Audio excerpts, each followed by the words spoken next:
नमस्कार, मैं मनीष स्वागत करता हूं आपको अपने इस यूट्यूब चैनल पे।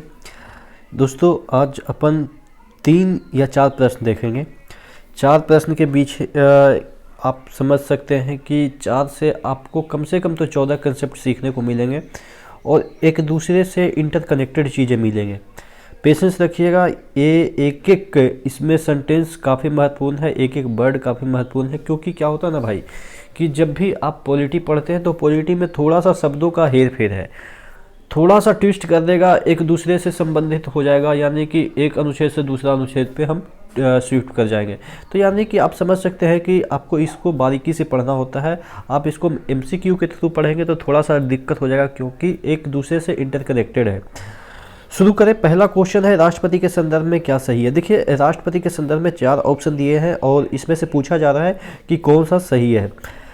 कैग, यूपीएससी, वित्त आयोग व अन्य की रिपोर्ट संसद में रखता है या संसद के समक्ष रखता है। तो देखिए, ये वाला जो ऑप्शन आपके हैं सही है। कैग हो, यूपीएससी हो या वित्त आयोग हो, ये सभी का रिपोर्ट है। हाँ, सबसे पहले तो पूछा जाता है कि कैग अपनी रिपोर्ट किसको सौंपता है, राष्ट्रपति को। यूपीएससी अपनी रिपोर्ट किसको सौंपता है, राष्ट्रपति को। आपके ऑप्शन रहेंगे वित्त मंत्रालय को, या आपके होम मिनिस्ट्री को, या आपके ऑप्शन रहेंगे संसद को, या आपके ऑप्शन रहेंगे क्या, राष्ट्रपति को। तो इसी तरह से कन्फ्यूजन क्रिएट कर दिया जाएगा कि आपको लगेगा कि संसद को तो सौंपता होगा, आपको लगेगा कि होम मिनिस्टर के अंदर आता है तो हो सकता है होम मिनिस्टर के उसको रिपोर्ट सौंपता होगा, या होम मिनिस्ट्री के सेक्रेटरी को रिपोर्ट सौंपता होगा। तो यानी कि थोड़ा सा पास करके आपको कंफ्यूज कर सकता है ऑप्शन देके। तो ध्यान दीजिएगा, कैग हो या यूपीएससी हो या वित्त आयोग हो, सभी अपनी रिपोर्ट किसको सौंपता है, राष्ट्रपति को। और राष्ट्रपति अपनी रिपोर्ट मतलब वही वाला रिपोर्ट किसको सौंप देता है, ये आपके यहाँ पे संसद को। ठीक है, तो यानी कि कहने का मतलब ये है टोटल इस ऑप्शन का कि राष्ट्रपति के संदर्भ में क्या सही है, वह कैग, यूपीएससी, वित्त आयोग और अन्य की रिपोर्ट किसके समक्ष रखता है, संसद के। और उसके पास रिपोर्ट कहाँ से आती है, इसके जो अध्यक्ष हैं वो सौंपते हैं। ठीक है, तो आप समझ गए होंगे कि टोटल माजरा क्या है फर्स्ट ऑप्शन का। तो आपसे जब भी इसके रिलेटेड कोई भी प्रश्न बनेंगे तो आप इसको आंसर आसानी से दे सकते हैं। दूसरा ऑप्शन कह रहा है, अनुदान की मांग उसकी सिफारिश के बिना नहीं की जा सकती है। ठीक है, अनुदान की मांग एक प्रकार का वित्त विधेयक ही आप मान सकते हैं, और बिना राष्ट्रपति की सिफारिश के वित्त विधेयक पेश भी नहीं होते। तो यानी कि ये भी ऑप्शन आपके सही है। ठीक है, अनुदान की मांग क्या होता है, जैसे डिफरेंट मंत्रालय होते हैं, स्पोर्ट्स मिनिस्ट्री होता है, आपके वन विभाग होते हैं, ये सभी जो मिनिस्ट्री होते हैं, बजट बनता है तो उस समय ये मांग करते हैं कि हमारे मिनिस्ट्री में इतना पैसा चाहिए इस वर्ष के लिए, इस पर्टिकुलर वर्ष के लिए। ठीक है, तो उसी को कहते हैं अनुदान की मांग। तो वो बिना सिफारिश के, किसके, राष्ट्रपति के सिफारिश के आप कह सकते हैं नहीं रखी जा सकती है संसद में।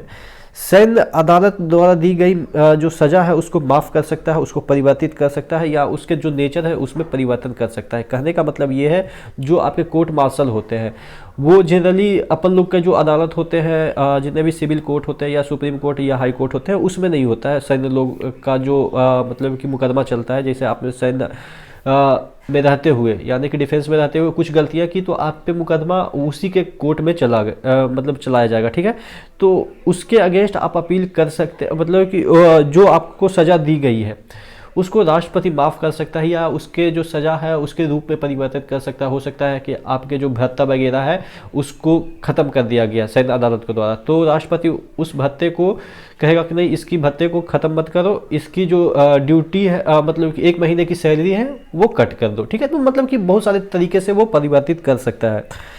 तो ये भी सही है। अंतर्राष्ट्रीय संधियाँ होती है वो राष्ट्रपति के नाम से होती है, यानी कि जितने भी, अगर सपोज श्रीलंका के साथ हमारी संधि हुई, प्रधानमंत्री गए और प्रधानमंत्री सिग्नेचर किए, तो जो नाम होगा मुख्य रूप से किसके बिहाफ पे होगा, कि हम प्रधानमंत्री के बिहाफ पे संधियाँ कर रहे हैं। जैसे होता है ना कि घर के कोई भी कागजात बनते हैं तो आपके पापा के नाम से बनते हैं, आप साइन कितना भी कर लो लेकिन जो उसमें लिखा होगा आपके पापा का नाम होगा। तो यानी कि जितने भी अंतर्राष्ट्रीय संधियाँ होती है वो किसके बिहाफ पे होती है, राष्ट्रपति के नाम से होती है। ठीक है, तो ये चारों ऑप्शन आपके सही है। तो यानी कि राष्ट्रपति के संदर्भ में जो 4 ऑप्शन आपको दिख रहे हैं वो सही है। तो इस तरह से आपको पढ़नी है। ठीक है ना भाई, आपको एक एक जो बर्ड वाला जो ऑप्शन रहता है ना भाई, वो लद गया जमाना, उस तरह के क्वेश्चन पूछे नहीं जाते। आप सोचते होंगे कि ये यूपीएससी लेवल का क्वेश्चन है, भाई यूपीएससी लेवल कुछ नहीं होता है भाई।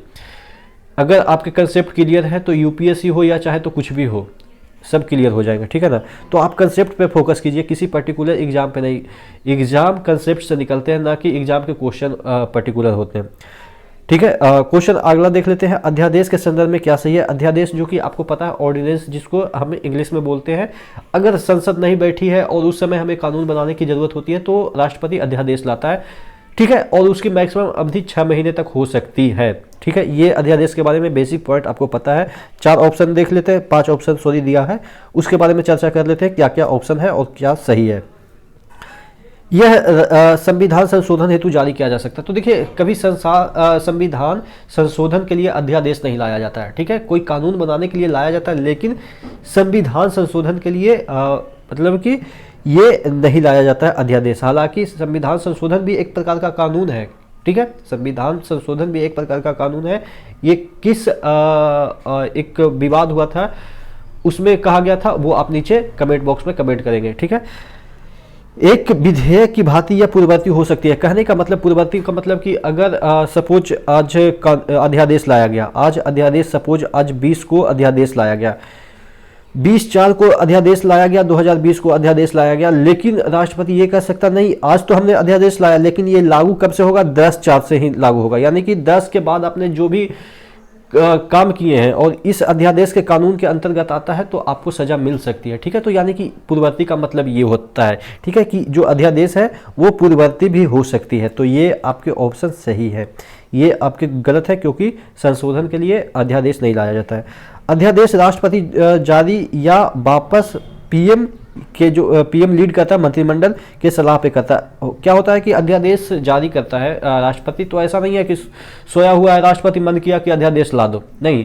जब तक प्रधानमंत्री जो कि लीड कर रहा होगा मंत्रिमंडल को, वो नहीं सजेस्ट करेगा, अध्यादेश नहीं ला सकता है राष्ट्रपति। और अध्यादेश जब ला दिया और उसको कभी भी उसको वापस करना है, तब भी उसको मंत्रिमंडल की सलाह पे ही अध्यादेश को वापस किया जा सकता है राष्ट्रपति के द्वारा। तो ये भी ऑप्शन आपके सही है, ठीक है। चौथा ऑप्शन देखते हैं, यदि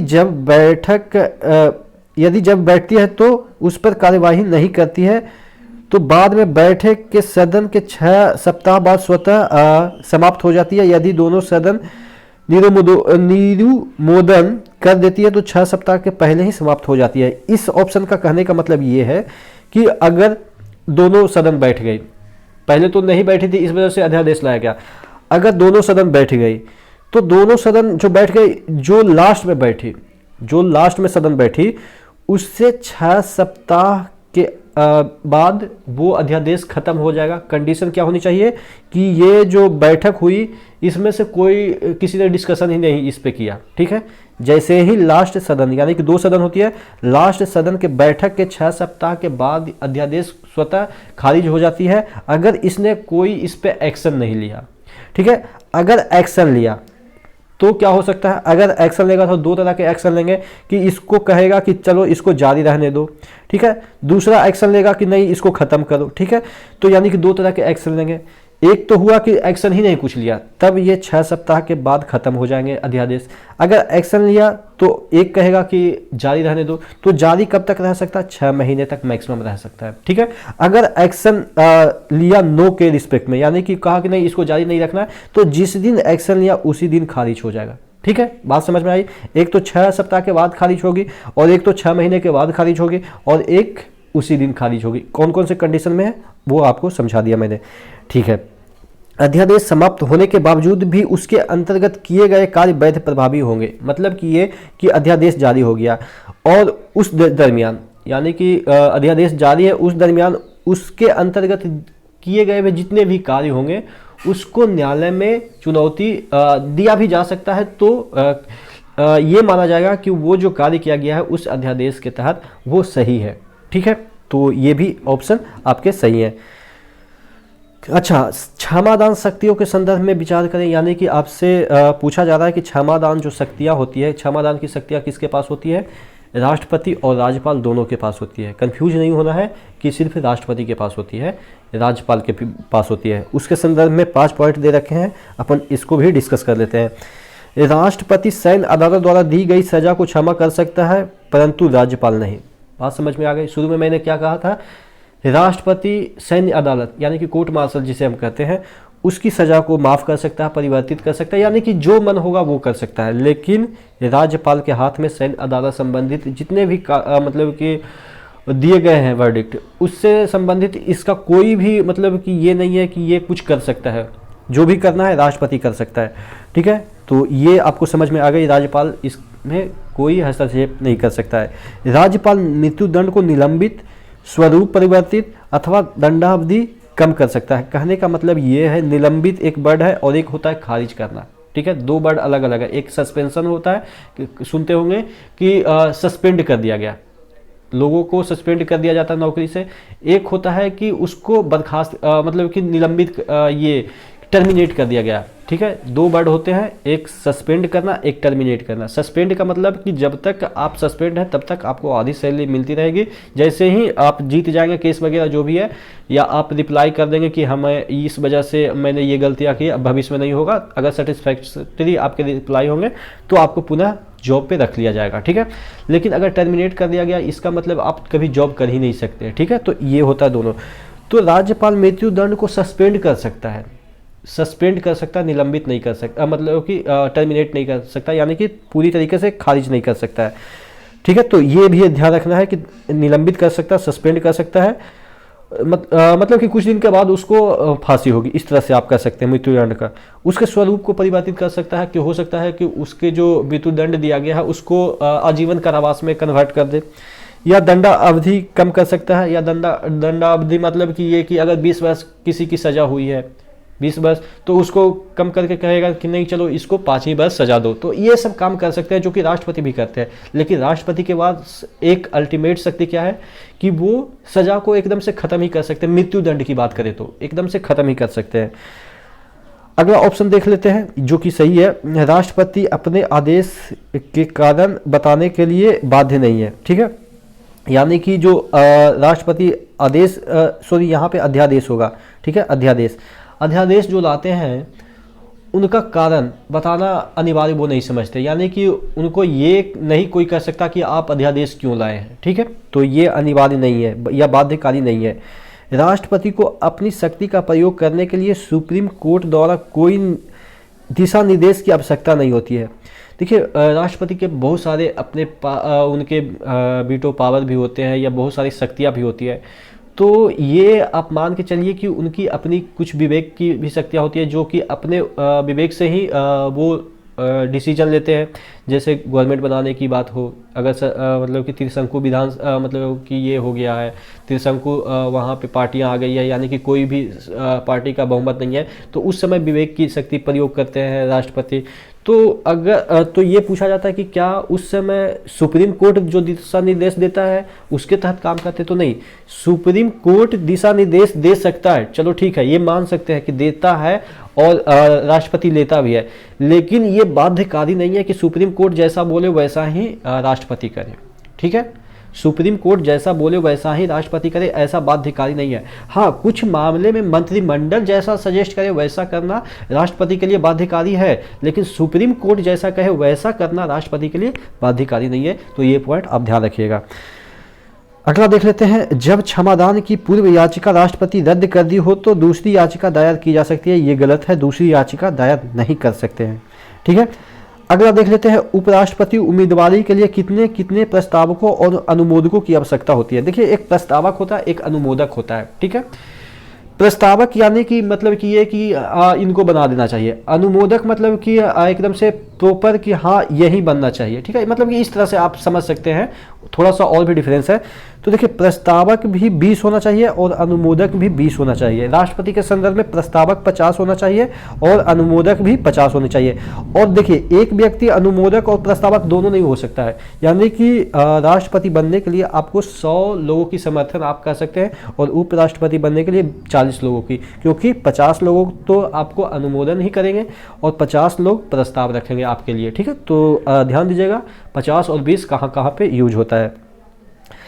लास्ट क्वेश्चन देख लेते हैं, हमारे जो उपराष्ट्रपति हैं वो जो पद है वो कहाँ से लिया गया है। तो जो हमारे जो उपराष्ट्रपति है वो जो पद है वो कहाँ से लिया गया है, अमेरिका के संविधान से लिया गया है। ठीक है, तो आशा करते हैं आज जितने भी क्वेश्चन मैंने डिटेल में समझाए, कंसेप्ट, उसके पीछे का लॉजिक, जो भी चीज़ें हैं वो मैंने समझाया, वो आपको इंटरेस्टिंग लगा होगा। इसी तरह से अगर पॉलिटी पढ़ेंगे तो मज़ा भी आएगा, समझ में भी आएगा, और आप जब भी टीवी वगैरह देखेंगे तो आपको समझ में आएगा कि अच्छा ऐसे ऐसे तो मैंने पढ़ा है, ऐसे ऐसे हो रहा है, तो मज़ा आएगा टीवी भी देखने में, अगर पॉलिटिकल साइंस से रिलेटेड कुछ मुद्दा टीवी पे डिबेट वगैरह चलता रहता है तो। ठीक है, तो नेक्स्ट वीडियो मिलते हैं इसी तरह के कुछ टॉपिक के साथ, तब तक के लिए धन्यवाद।